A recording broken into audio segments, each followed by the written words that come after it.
تو مونک میں خوش آمدید، جہاں منی آئی کیو کو بہتر بنانے کے لیے کام کیا جاتا ہے۔ یہ تجزیہ مارکیٹ کی گہری تحقیق پر مبنی ہے۔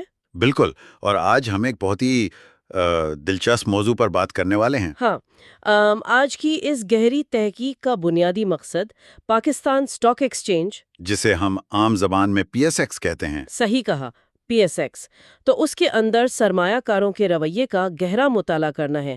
یعنی ہم یہ دیکھنا چاہتے ہیں کہ کیا سرمایہ کار واقعی بھیڑ چال کا شکار ہوتے ہیں، بھیڑ چال یعنی ہرڈنگ بیہیویئر۔ ایگزیکٹلی، یا پھر وہ ریشنل فیصلے کرتے ہیں۔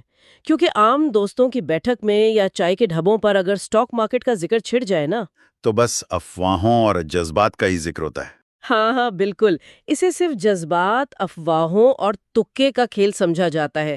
ایسی منظر کشی کی جاتی ہے جیسے جہاں ایک شخص نے اپنا سرمایہ لگایا، باقی سب بھی آنکھیں بند کر کے اسی سمت میں دوڑنا شروع کر دیتے ہیں۔ یہ تصور واقعی ہر جگہ بہت عام ہے، اور مارکیٹ میں عام طور پر یہی سمجھا جاتا ہے کہ لوگ ایک دوسرے کی اندھا دھند نقل کر رہے ہیں۔ خاص طور پر ان دنوں میں جب مارکیٹ میں ہنگامی حالات ہوں ہے نا؟ صحیح بات ہے، جب قیمتوں میں شدید اتار چڑھاؤ دیکھا جا رہا ہو۔ لیکن اس گہری گفتگو میں ہم جذبات کی بجائے سائنٹیفک ڈاٹا کو دیکھیں گے۔ یعنی تحقیق کی روشنی میں اس مفروضے کو پرکھا جائے گا۔ جی، یہ دیکھنا نہایت ضروری ہے کہ نمبر اور اعداد و شمار اصل میں کیا کہانی سناتے ہیں۔ کیا بھیڑ چال واقعی مارکیٹ کا بنیادی رویہ ہے، یا یہ صرف ایک ایسی کہانی ہے جس کا زمینی حقائق سے کوئی تعلق ہی نہیں؟ ٹھیک ہے، آئیں اسے تھوڑا کھول کر سمجھتے ہیں۔ ضرور۔ سب سے پہلے تو اس بات کا تعین کرنا ضروری ہے کہ بیہیویورل فائنانس کی دنیا میں یہ جو لفظ ہے بھیڑ چال یا ہرڈنگ، یا آخر ہے کیا؟ اگر آسان الفاظ میں بتایا جائے تو؟ ہاں، آسان الفاظ میں ہرڈنگ سے مراد وہ رویہ ہے جہاں سرمایہ کار مارکیٹ کے بنیادی حقائق، کمپنی کی بیلنس شیٹس وغیرہ کو دیکھنے کے بجائے صرف بھیڑ کی پیروی کرتے ہیں۔ ایسے سرمایہ کاروں کو مالیاتی زبان میں نوائز ٹریڈرز کہا جاتا ہے۔ نوائز ٹریڈرز، اچھا۔ ہاں، دیکھیں، یہ وہ لوگ ہیں جو حقیقت کے بجائے مارکیٹ کے شور شرابے، افواہوں یا وقتی جذبات کی بنیاد پر خرید و فروخت کرتے ہیں۔ مطلب اگر مارکیٹ میں ایک عام تصور بن جائے کہ فلاں شیئر اوپر جا رہا ہے تو بغیر کسی تحقیق کے اس میں سرمایہ لگا دیا جاتا ہے۔ بالکل، اور اسی پس منظر میں پاکستان اسٹاک ایکسچینج کا انتخاب اس تحقیق کے لیے انتہائی اہم ہو جاتا ہے۔ کیوں؟ پی ایس ایکس میں ایسی کیا خاص بات ہے؟ دیکھیں، دنیا کی ہر اسٹاک مارکیٹ کی اپنی ایک مخصوص ساخت ہوتی ہے۔ پی ایس ایکس کی سب سے نمایاں خصوصیت یہاں ریٹیل سرمایہ کاروں کی تعداد ہے۔ یعنی جو چھوٹے سرمایہ کار ہوتے ہیں، صحیح ہے۔ ان کی ایک بہت بڑی تعداد ہے، اور ان کا مارکیٹ کے حجم میں یعنی والیوم میں بہت بڑا کردار ہے۔ اور عام خیال تو یہی ہے کہ ریٹیل سرمایہ کار جذباتی ہوتے ہیں، چونکہ ان کے پاس وسائل، معلومات اور تحقیق کرنے والی بڑی ٹیمز نہیں ہوتی، اس لیے وہ افواہوں اور مارکیٹ کے شور کا جلدی شکار ہو جاتے ہیں۔ اور دوسری طرف جو بڑے انسٹیٹیوشنل سرمایہ کار ہیں، مثلا بینکس یا میوچل فنڈز، یہ انشورنس کمپنیز، ان کے بارے میں یہ سمجھا جاتا ہے کہ وہ لمبے عرصے کا اور حقائق پر مبنی تجزیہ کرتے ہیں۔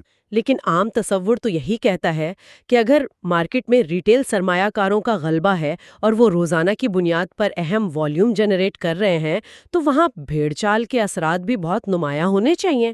لاجک تو یہی کہتی ہے۔ کیونکہ جذباتی ٹریڈنگ تو عام طور پر چھوٹے سرمایہ کاروں سے ہی منسوب کی جاتی ہے۔ یہاں جو بات سب سے زیادہ حیران کن ہے وہ یہ ہے کہ مالیاتی ماہرین پچھلی کئی دہائیوں سے اسی سوال کا جواب ڈھونڈنے کی کوشش کر رہے ہیں۔ اچھا، یعنی یہ بحث نئی نہیں ہے؟ بالکل نہیں۔ مثال کے طور پر 1990 کی دہائی میں ڈی لانگ اور ان کے ہمعصر ماہرین نے ریشنل اور ارریشنل سرمایہ کاروں کے درمیان اس کشمکش کو باقاعدہ ایک تھیوری کی شکل دی تھی۔ ریشنل یعنی دانشمند اور ارریشنل یعنی جذباتی؟ ہاں، ان کا ماننا تھا کہ مارکیٹ ان دونوں قوتوں کے درمیان ایک میدان جنگ ہے۔ ایک جنگ چل رہی ہے دونوں کے بیچ۔ صحیح۔ جذباتی نوائز ٹریڈرز مارکیٹ میں ایسی تبدیلیاں لے آتے ہیں جن کا کسی کمپنی کی اصلی قیمت سے کوئی لینا دینا نہیں ہوتا۔ اور پھر جو سمجھدار آربیٹرائجرز ہوتے ہیں وہ اس غلط قیمت کو ٹھیک کرنے اور اس سے منافع کمانے کی کوشش کرتے ہیں۔ ایگزیکٹلی۔ ڈی رانگ کا یہ تجزیہ اس بات پر زور دیتا تھا کہ بعض اوقات نوائز ٹریڈرز مارکیٹ میں اتنا شور پیدا کر دیتے ہیں کہ سمجھدار سرمایہ کار بھی ڈر جاتے ہیں۔